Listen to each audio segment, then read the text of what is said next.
Hello friends, welcome back to our channel Airin Jaya vlogs.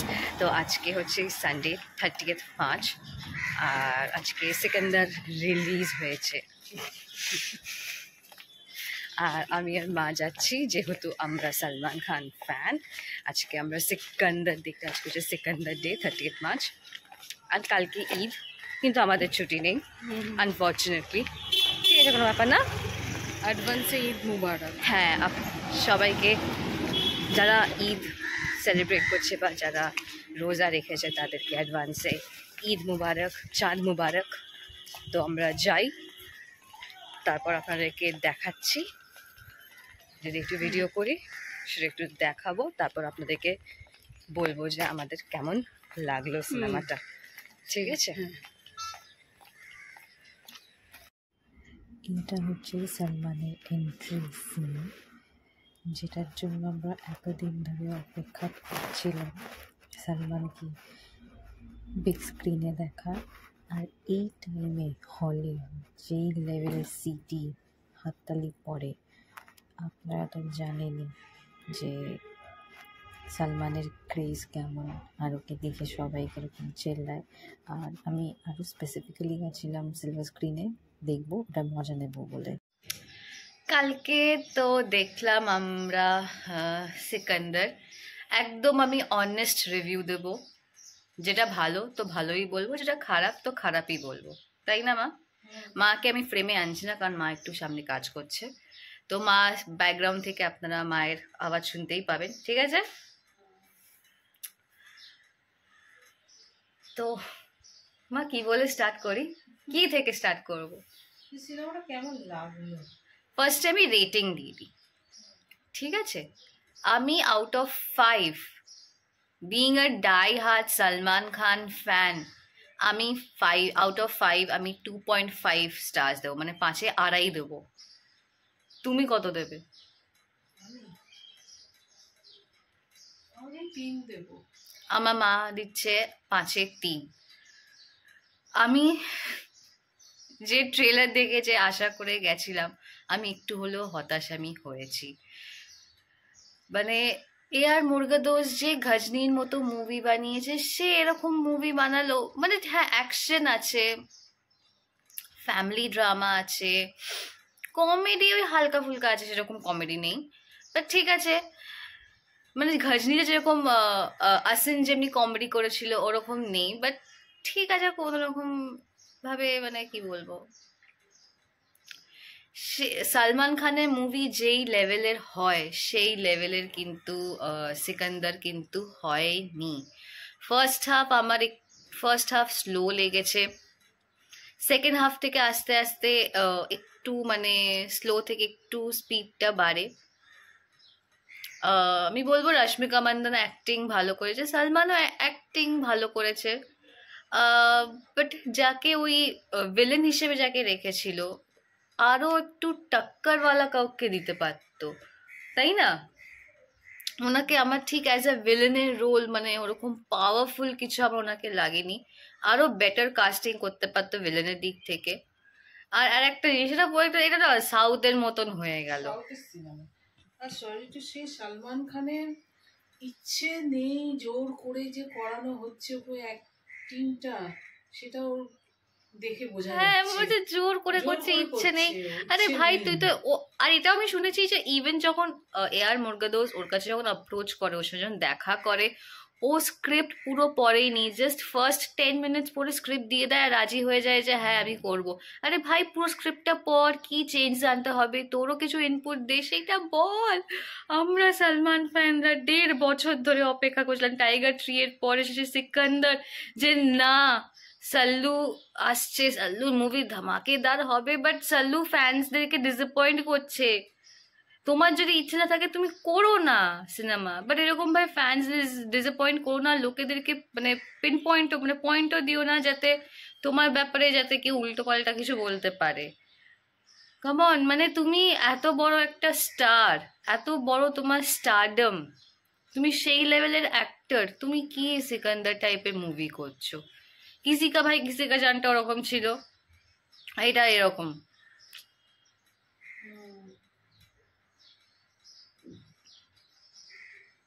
সত্যি। আপনাদেরকে তো একটু একটু ক্লিপিং দেখালাম, কারণ আমি তুলিনি, কারণ আমি কাউকে স্পয়লার দিতে চাই না। আর সেটা উচিতও না যে নতুন মুভি রিলিজ হয়েছে পুরো একদম লিক করে দিলাম যে কি দেখাচ্ছে না দেখাচ্ছে। সেটাই তো। ঠিক আছে, ওই সময় শুটিং এর সময় সালমান কোমরে চোট পেয়েছিল, কিছু করতে পারছিল না, অসুস্থও ছিল, হুম। তো বলছি কিন্তু এবার একটু মানে বেছে মানে বুঝে শুনে স্ক্রিপ্ট চুজ করুক, সই করুক, দেখুক। এবার দেখেছি সালমান খান একটু এখন ফিট হয়ে গেছে, এখন এ করছে। আফটার অল ও যে চোট লেগেছিল এখনো এই বছরেও 60 হ্যাঁ, হবে। এইটা আমি বলবো যে ঠিক আছে সিনেমাটা করেছে, কিন্তু এই যে 60 বছর বয়সে যে এইরকম হবে, 60 হবে, হয় যাই হোক বলছি, হুম।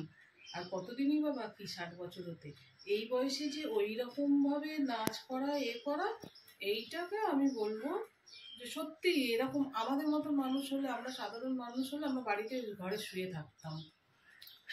ওই বয়সে কি আর কম বয়সীদেরই আমাদেরই কোমর ব্যথা, হাতে হ্যাঁ। ব্যথা, পায়ে ব্যথা। কিন্তু তাও মানুষকে এইটা বোঝা উচিত যে ও স্টার বলে, ও সালমান খান বলে লাফালাফি ঝাপাঝাপি করবে। অনেকেই বলছে যে সালমান খান বুড়ো হয়ে গেছে, সালমান খান, সবাই বুড়ো, আর ও স্টার বলে কেউ বুড়ো হতে পারে না? ও সালমান খান কি বুড়ো হতে পারে না? আর বুড়ো বুড়ো বুড়ো বুড়ো করছে সব, তাদের বাড়িতে কি বয়স্ক মানুষরা নেই? তাদের বাবা মা বুড়ো না, যে বলছে সে নিজে বুড়ো হবে না, নিজে বুড়ো হবে না, সব কি এক সমান থাকবে? পুরো সে নিজে ওই বয়সে গিয়ে কি ওরকম মানে লাফালাফি ঝাপাঝাপি করতে পারবে? তাহলে এইগুলো বলা ঠিক না। হ্যাঁ, সিনেমাটা ওরকম একটা এ করেছে, ঠিক আছে, ভালো কারণ নাই লাগতে পারে। আমি নিজে ফ্যান হয়ে বলছি, আমি নিজে মোটামুটি হতাশ লেগেছে। হয়েছি, আমি হতাশ হয়েছি। আমার মোটামুটি লেগেছে, ঠিক আছে। আর গানগুলো সেরকম, যেমনি টাইগার 3-তে যেমনি গানগুলো, অরিজিৎ সিং এর রুয়া, তারপর দরকারের টাইমে মনে পড়ে না, হ্যাঁ, লেকে প্রভু কা নাম, এই গানগুলো হিট গান হয়েছিল। বাট এই যে সিকান্দারের যে গান, সেরকম কিন্তু আহামরি কিন্তু আমার কিচ্ছু লাগেনি। এবার লোকেরা পয়েন্ট পেয়ে যাবে, এই সালমানের ফ্যান হয়ে, আইরিন সালমানের ফ্যান হয়ে বলছে, ফ্যান হয়ে বলছে, যেটা ঠিক সেটা ঠিক, যেটা ভুল সেটা ভুল। বলতে হবে। হ্যাঁ, সেটা ফার্স্ট টাইম বলেছিলাম যে মুভি প্রমোশন করছে না, XYZ রিজন থাকতেই পারে, বাট ঠিক আছে, প্রমোশন ঠিক নাই আছে, করুক। এতদিন এক্সারসাইজ করতে পারিনি, এ করতে পারিনি, এবার করে ও নিজেকে আমি আরো- প্রমোশন বলছি না না। না, ফিটের কথা বলছি। আচ্ছা, তো ঠিক আছে, because of some XYZ reason of অত প্রমোশনে অত ইন্টারেস্ট দেখায়নি, বাট মুভি স্ক্রিপ্ট তো একটু ভালো চুজ করুক। যখন এই এজে এসে গেছে, ভালো ভালো স্ক্রিপ্ট চুজ করুক। ইনশাল্লাহ, যে কেন ও মানে রিজেক্ট করে দিল অফারটা সঞ্জয় লীলা ভনসালী, যেখানে আমরা একটা অন্যরকম পেয়ারিং দেখতে পারতাম, যেখানে রশ্মিকা মান্দানার সাথে সিনেমা করছে, সেখানে আলিয়া ভাটের সঙ্গে সিনেমা করতে পারলো না? রোমান্টিক কমেডি টাইপের মুভি হতো এটা। আলিয়া ভাট কত আশা করেছিল যে না, ও সালমান খানের সঙ্গে সিনেমা করবে, ইনশাল্লাহতেও মানে থাকবে নেক্সট টু সালমান না বলে দিল, না আমি করবো না, তারপরেও গাঙ্গুবাই পেয়ে গেল। হ্যাঁ, ওই সিনেমাটাও ভালো হতো, কারণ জোহরের সঙ্গে এখন কথা হচ্ছে, কারণ বুল। জোহর এখন চলছে, হ্যাঁ, দ্য বুল, ওটা একটা রিয়েল ঘটনা। কিন্তু ও যদি ঠিক একটু সিরিয়াসলি, ও তো সালমান খান এখন দেখছি যে নিজের বন্ধু বান্ধবদেরকে নিয়ে বেশি পড়ে, নিজের বন্ধু বান্ধব বা তাদের ছেলে মেয়েদেরকে কি করে এগোনো যায় সেটা নিয়েও বেশি কনসার্ন, নিজেকে নিয়ে ও বেশি কনসার্ন না। প্রত্যেকের সিনেমা আসলে ও পুরো প্রমোশন করে দেয়। হ্যাঁ, ও ঠিক শোতে আছে, যায় বা ও পোস্ট করে করে দেয় সোশ্যাল সবাইকে, মিডিয়াতে। কিন্তু ওর সিনেমা যখন আসে তখন কেউ আসে দরকার নেই, ঠিক ও আছে, নামই আমরা- যথেষ্ট। এখান থেকে প্রমাণ পাওয়া যায় যে সালমান খানকে কাউকে দরকার পড়ে না। তাই জন্যই বলছি সালমান খান ভালো ভালো স্ক্রিপ্ট চুজ এটাই করুক। মানুষ বুঝুক যে দেখেছো তোমরা তোমরা তোমাদের ওকে দরকার, ও কিন্তু ওর তোমাদের দরকার নেই, ওর নিজে একাই কাফি, আর আমরা ফ্যানরাই কাফি। যতই সিনেমা মোটামুটি হোক আর যাই হোক, আমরাই হিট করাবো। কিসি কা ভাই কিসি কা জান কিন্তু অত ভালো সিনেমা ছিল না স্টোরি, তাও কিন্তু hit হয়ে মুভিটা গেছে। কিন্তু হিট হয়েছিল। হুম। সেই ক্যালিবার, সেই দম কিন্তু সালমান খানের আছে। এই সিকান্দারও হিট হয়ে যাবে, অনেকের ভালো লাগছে। হ্যাঁ, এটা দেখছি অনেকে। ফ্যামিলি ড্রামা তো, আর অনেকের অ্যাকশন ভালো ফ্যাকশন লাগছে। আছে ওরকম। ওই ওই একটা জিনিস, আমার একটা জিনিস আপত্তি আছে, সেটা হচ্ছে যে মানে এখানে না লোকের দোগলাপানটা বোঝা যায়, যখন সাউথের যখন কোনো মুভি আসে তখন একজনই মিলে সবাইকে মারছে, তখন খুব ভালো লাগছে লোকেদের দেখতে। আর সেই সেম জিনিস যখন সালমান খান করে তখন কিন্তু লোকেদের তখন কত কথা, সালমান খান এরকম উড়ে উড়ে মারছে, এরকম ঝাঁপিয়ে ঝাঁপিয়ে মারছে, একজনকে মেরে দিচ্ছে, একটা বন্দুক নিয়ে এত লোককে মেরে দিচ্ছে। বাট ভাই যখন তোমরা সাউথের মুভিগুলো দেখো তখন তো তোমরা সেটা বলো না যে একজন কি করে মারছে, তখন তো তোমরা খুব এনজয় করে দেখো মুভিগুলো, তাই না? আর হ্যাঁ, এখান থেকে আমার একটা পয়েন্ট, সালমান খান যে সালমান খানের সব মুভিতে দেখায় যে সালমান খান একা হিরোকে মারছে, বাট একটু রিয়েলিস্টিক দেখান জিনিসগুলো। আমার সাউথের মুভি পছন্দ না, টু বি ভেরি অনেস্ট, আমার একদম পছন্দ না, আমি দেখিও না, হার্ডলি আমি হয়তো 2-3টে সাউথের মুভি দেখেছি, বাট এরকম মারকাটারি সিনেমা আমি দেখিনি যেখানে মারামারি কাটাকাটি হচ্ছে, একজনই সবাইকে মারছে। আমি একটু অন্যরকম মুভি দেখেছি, যাই হোক মনে পড়ছে না। তো আমার সালমান খানকে রিকোয়েস্ট যে এমন দেখাও, একটু রিয়েলিস্টিক দেখাও যে তুমিও মার খাচ্ছ, তুমিও আহত হচ্ছ, এরকম দেখিও না যে তুমি একা সবাইকে 100-200 লোককে মেরে যাচ্ছ, ওটা দেখিও না প্লিজ, ওটা একটা চেঞ্জ আন, একটা রিকোয়েস্ট।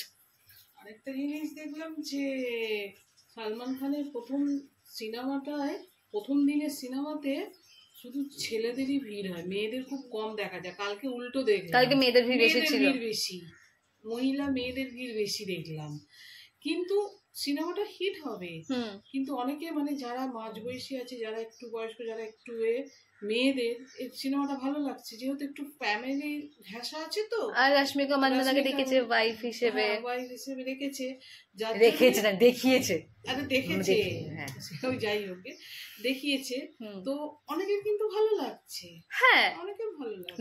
দেখুন আপনাদেরকে এটা সালমানকে যে হিসেবে দেখতে চেয়েছিলাম সেটা পাইনি বলে আমরা হতাশ হয়েছি, সত্যি আমরা হতাশ হয়েছি। আমার টাইগার ট্রি ভালো লেগেছিল, সেটা আমি আগের বার বলেও ছিলাম, আর এটা দেখে আমি একটু হতাশ হয়েছি, তাই জন্য এটা আপনাদেরকে বলা।